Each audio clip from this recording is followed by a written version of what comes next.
एक बात बताओ, क्या आपको नर्वसनेस फील होता है? हम में से ज्यादातर लोग किसी के आंख में आंख मिलाकर बात नहीं कर पाते, सोशल सिचुएशन से डरते हैं, पब्लिक में फ्री महसूस नहीं करते हैं, बहुत सारे सिचुएशन में धक धक होने लगती है। मतलब यही कि आप में आत्मविश्वास और हिम्मत की कमी है। पर मैं आपको दावे के साथ कह सकता हूँ, और वो भी पूरे साइंटिफिक प्रूफ के साथ, कि एक ऐसी चीज है जो आपकी हिम्मत बना देगी। और बात करते समय चाहे कोई टीचर हो, चाहे कोई बॉस हो, चाहे कोई इंसान हो, या चाहे कोई बड़ा मंत्री क्यों ना हो, या आपको स्टेज पर भी क्यों न जाना हो, आप एकदम रिलैक्स्ड फील करोगे, एकदम झक्कास। आप हमेशा एक ऐसी चीज ढूंढते हो ना, एक ऐसी जादुई पिल यानी गोली ढूंढते हो ना, जिसे खाकर आपकी कॉन्फिडेंस बढ़ जाए और आपकी जिंदगी बदल जाए। मानो या ना मानो, योगा ही वो जादुई पिल है जो आपकी जिंदगी कुछ ही दिनों में बदल देगी। जो लोग ड्रिंक करते हैं यानी पीते हैं, वो क्यों पीते हैं? वो शराब इसलिए पीते हैं ताकि उनका स्ट्रेस कम हो, शरीर का तनाव खत्म हो। यानी आज की सबसे मेन टॉपिक स्ट्रेस ही है। स्ट्रेस ही वो चीज है जो आपको पढ़ने नहीं देती। स्ट्रेस ही वो चीज है जिसके चलते आपकी कम्युनिकेशन स्किल्स अच्छी नहीं है। स्ट्रेस ही वो चीज है जिसके चलते अगर मैं आपको बोल दूं कि स्टेज पर जाके इतने लोगों के सामने कुछ बोलो तो आपकी हिम्मत फट के 4 हो जाएगी। तो स्ट्रेस यानी तनाव ही वो बुरी चीज है जो आपकी जिंदगी को खराब बनाते जा रही है। तनाव 2 तरह के होते हैं, एक दिमागी और एक शरीर का स्ट्रेस। पर आपको एक फैक्ट बता दूं कि आपके शरीर के लिए स्ट्रेस ही होता है, चाहे वो दिमाग का स्ट्रेस हो चाहे शरीर का स्ट्रेस हो, दोनों ही बुरे हैं। आप कहोगे फैक्ट है, कुछ एग्जाम्पल दो ना जिससे हम और अच्छे से समझ पाए। आपके एग्जाम्स करीब आ रहे हैं, तब दिमाग में आपको जो ख्याल आते हैं ना कि अरे अब पढ़ना होगा, मुझे अब पढ़ना होगा,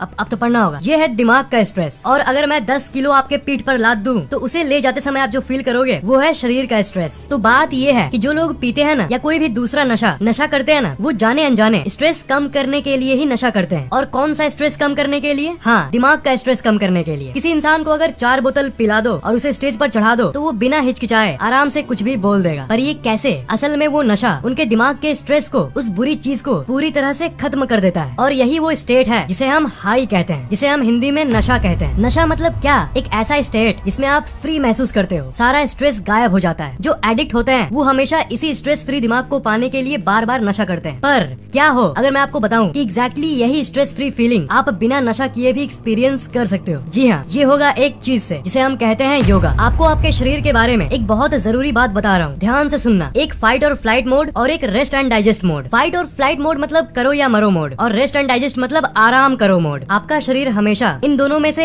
एक मोड में रह सकता है। आदि मानव के जमाने में जब इंसान सर्वाइवल के लिए जानवरों का सामना करते थे, तब शरीर का फाइट और फ्लाइट मोड ऑन हो जाता था, यानी स्ट्रेस वाला मोड। और जब खाना खाकर वो आराम करते थे, तब रेस्ट एंड डाइजेस्ट मोड आता था, मतलब आराम वाला मोड। तो बात ये है कि आजकल के जमाने में आप जानवरों से तो नहीं लड़ते हो, पर मानो या ना मानो, वो फाइट और फ्लाइट मोड आप रोज अनुभव करते हो। और वो कब अनुभव करते हो? स्ट्रेस के समय। पढ़ाई का स्ट्रेस, जॉब का स्ट्रेस, घर का टेंशन, बाहर का टेंशन, ये सब क्या है? ये सब एक तरह का स्ट्रेस है। ये जानवरों से लड़ाई करने से कम नहीं है। जैसा कि मैंने कहा कि आपके शरीर को कोई मतलब नहीं है कि वो स्ट्रेस कहाँ से आ रहा है। एक जान जोखिम वाली कंडीशन आ रही है, किसी जानवर से आप लड़ रहे हो, या फिर कल एग्जाम है, इस बात का आपको टेंशन हो रहा है। ये सब चीजें आपके शरीर और दिमाग में स्ट्रेस डालती है। मतलब अगर आप जॉब करते हो और आपके बॉस ने आपको ये बोला कि कल सुबह 9 बजे तक तुम्हें इसे कंप्लीट करना ही होगा, नहीं तो तुम नौकरी से निकाल दिए जाओगे, या फिर कल एग्जाम है और आपको किसी तरह पूरी सिलेबस पढ़नी है, तो ये चीजें, ये टेंशन कि कल तक मुझे ये कंप्लीट करना है, ये आपको उसी तरह से ट्रिगर करेगी जैसे कि अगर एक शेर आपके पीछे पड़ गया है तब वो ट्रिगर होती है। सेम उसी तरह से ट्रिगर करेगी। मतलब समझ रहे हो? मतलब आप पूरे दिन फाइट और फ्लाइट मोड में ही रहते हो। और आजकल के ज्यादातर इंसान बैठे हुए भी फाइट और फ्लाइट मोड में ही रहते हैं। बहुत कम ही समय वो उस जादुई रेस्ट और डाइजेस्ट मोड में होते हैं, जो कि वो अच्छा वाला मोड है। नशा करने के बाद आपका शरीर फाइट और फ्लाइट से रेस्ट और डाइजेस्ट मोड में आ जाता है, और इसलिए नशा करने वाले को बार बार नशा करने का मन करता है। आपका बॉडी बना ही हुआ है ज्यादा समय तक रेस्ट और डाइजेस्ट मोड में रहने के लिए, और बहुत कम समय तक फाइट और फ्लाइट मोड में रहने के लिए। पर आजकल की दुनिया में तो उल्टा होता है। स्कूल का स्ट्रेस, होमवर्क का स्ट्रेस, अरे ट्यूशन जाना है, अगले हफ्ते तक ये चैप्टर कंप्लीट करना है, बॉस का ये फाइल कंप्लीट करना है। इन सब भाग दौड़ भरी जिंदगी में क्या होता है? इस तरह की जिंदगी के चलते आप दिन के 24 घंटे में सिर्फ 8 घंटे जो सोते हो, उसी समय तक आप रेस्ट और डाइजेस्ट मोड में होते हो, जो कि अच्छी बात है। पर बाकी के 16 घंटे आप फाइट और फ्लाइट मोड में ही अपनी जिंदगी गुजारते हो। पर असल जिंदगी में मजा तभी न आएगा आपको जब आप वो 16 घंटे ही रेस्ट और डाइजेस्ट में बिताओ। एक शांति, पीस वाली जिंदगी। इसका मतलब ये नहीं कि पढ़ना छोड़ दो और जॉब करना छोड़ दो, ना ना ना। आप अपने आप को ऐसा बनाओ ताकि चाहे कितनी भी प्रेशर पड़े आप पर, आप बिंदास रहो, आप पर स्ट्रेस हो ही ना। जैसे कल एग्जाम है और आपको पढ़ना है, तो आपको पता होगा कि हाँ आपको पढ़ना है, पर वो डर, वो तनाव रहेगा ही नहीं। उल्टा और कॉन्फिडेंस रहेगा कि अरे ये तो मैं चुटकियों में कर लूंगा, और आप कर भी लोगे। पर ये कैसे होगा? आप ऐसा कैसे बन सकते हो? तो इसका उत्तर सिंपल है, योगा से। योगा बोलो, योग बोलो, सेम चीज है। योगा में कई तरह के आसन होते हैं, पोज होते हैं। योगा में क्या होता है, ध्यान से सुनो। आप एक पोज में अपने आप को कई सेकंड तक रोक के होल्ड करके रखते हो, और डीप ब्रीदिंग यानी गहरी और धीमी सांस लेते हो, और सांस पर ध्यान लगाते हो। एक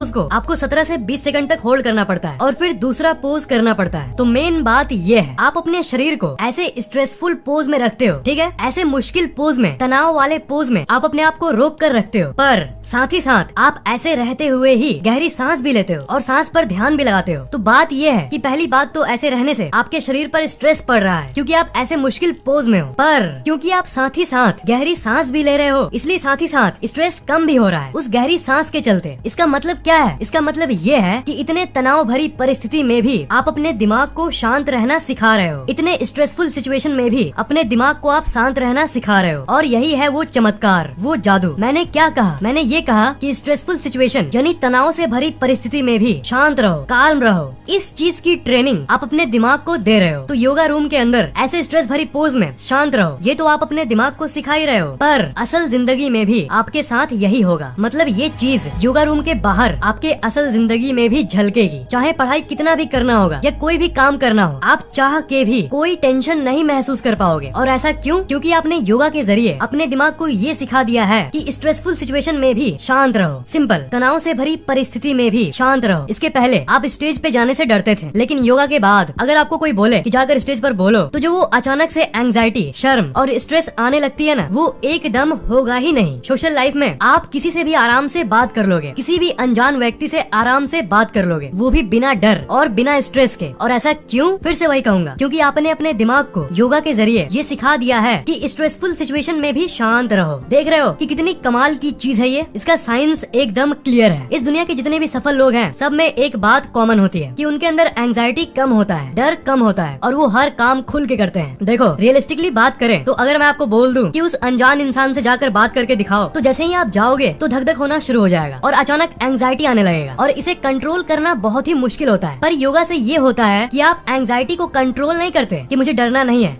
मुझे शर्माना नहीं है। नहीं, वो अपने आप ही होता है। मतलब डर और एंजाइटी आएगी ही नहीं। तो कंट्रोल की बात तो छोड़ ही दो। और क्यों नहीं आएगी? क्योंकि योगा के जरिए आपने अपने ब्रेन को ये ट्रेन किया है कि आप कैसी भी सिचुएशन में हो, आपका दिमाग हमेशा शांत रहेगा। कहते हैं ना थग लाइफ, आप एकदम थग लाइफ बन जाओगे। स्ट्रेस फ्री पर्सन, बिंदास पर्सन, धांसू माइंडसेट वाला पर्सन, जिसके लिए कोई भी चीज मुश्किल नहीं है। योगा से जो मेन स्ट्रेस फ्री होने का फायदा होता है वो तो मैंने आपको बता दिया, पर योगा के और भी बहुत सारे फायदे हैं। योगा में जो आप बहुत सारे पोजेस करते हो, उससे आपकी फ्लेक्सिबिलिटी बढ़ती है। मतलब आपका शरीर और ज्यादा लचीला बनता है, आपकी जो शरीर की मसल है वो ज्यादा मजबूत बनती है। और क्योंकि आप डीप ब्रीदिंग करते हो, गहरी लंबी सांस लेते हो, इसलिए आपकी हार्ट की ब्लॉकेजेस यानी फेफड़ों की प्रॉब्लम ठीक हो जाती है। अगर आप ओवरवेट हो यानी आपकी वजन ज्यादा है, तब योगा आपको उसमें भी बहुत फायदा पहुंचाती है, क्योंकि इससे आपका वजन भी कम होता है। और अगर आपका वजन कम है तो वजन बढ़ने लगता है, क्योंकि आपका शरीर बैलेंस में आ जाता है। कॉस्मिक एनर्जी यानी विश्व ऊर्जा आपके शरीर में आने लगती है। योगा से आपके शरीर के अंदर की रक्त संचार बहुत हद तक बढ़ जाती है, पूरे शरीर में खून अच्छे से दौड़ने लगता है। योगा आपकी इम्यूनिटी को बढ़ाती है, यानी आपके रोग से लड़ने की शक्ति और भी बढ़ जाती है। जिनकी ब्लड प्रेशर हाई रहती है, योगा उसे भी कम करने में मदद करता है, जिसके चलते आप और भी अच्छा महसूस करते हो। जिनको शुगर प्रॉब्लम यानी डायबिटीज है, योगा उन्हें भी बहुत मदद करता है। आपका ब्लड शुगर नीचे आता है। और दिमाग की तो बात ही मत करो, योगा सबसे पहला काम वही करती है, आपकी इंटेलिजेंस यानी बुद्धि, मेमोरी यानी स्मरण शक्ति, फोकस यानी एकाग्रता, सबको एक साथ बढ़ाती है। योगा आपको सुपर स्मार्ट बनाता है। योगा करने के बाद आपका माइंड और फोकस हो जाता है, यानी आपका दिमाग एक जगह पर आ जाता है, माइंड एकदम पीसफुल हो जाता है। आप अजीब सी एनर्जी को फील करोगे योगा करने के बाद। आप मुझसे ये भी पूछ सकते हो कि योगा कब करें, सुबह या शाम? तो इसका आंसर है सुबह भी और शाम भी। मतलब आप दोनों में से कोई भी समय में योगा कर सकते हो। सुबह में भी कर सकते हो और शाम में भी कर सकते हो, या अगर आपके पास समय है तो दोनों समय कर सकते हो। और अगर ड्यूरेशन की बात करें तो आप 20 मिनट से लेकर आधे घंटे तक योगा कर सकते हो, और अगर आपके पास टाइम है तो 45 मिनट से लेकर 1 घंटे भी कर सकते हो। आपके मन में एक और क्वेश्चन आ रहा होगा कि हमें कॉन्फिडेंस में बदलाव ये सब कितने दिनों में दिखेगा? तो इसका आंसर ये है कि ये हर इंसान के लिए अलग अलग होता है, पर दिमाग शांत रहना ये चीज आप पहले दिन से ही नोटिस करोगे, और 7 डेज के अंदर, 7 दिन के अंदर आपको बहुत कुछ अंदर ही अंदर महसूस होना शुरू हो जाएगा। और शरीर की बात करें तो 1 या 2 महीने के अंदर आप ये नोटिस करोगे कि आपका शरीर और फ्लेक्सिबल बन गया है, यानी आपका शरीर और लचीला हो गया है। योगा हमारे देश में हजारों साल पहले से है, पर दुख की बात यह है कि बहुत कम ही लोग इसे फॉलो करते हैं। पर आपको इसका फायदा जरूर लेना चाहिए। आप YouTube पर सर्च कर सकते हो योगा फॉर बिगिनर्स, आपको बहुत सारे योगा वीडियोस मिल जाएंगे, जिसमें आपको ट्रेनर करके दिखाएगा कि आपको योगा कैसे करना है। तो अगर आपको योगा का साइंस अच्छा लगा तो आप कल सुबह योगा की वीडियो लगाकर योगा करना शुरू कर सकते हो। Good luck my friends. अगर आपको ये वीडियो अच्छा लगा तो नीचे कमेंट्स में जरूर लिखें।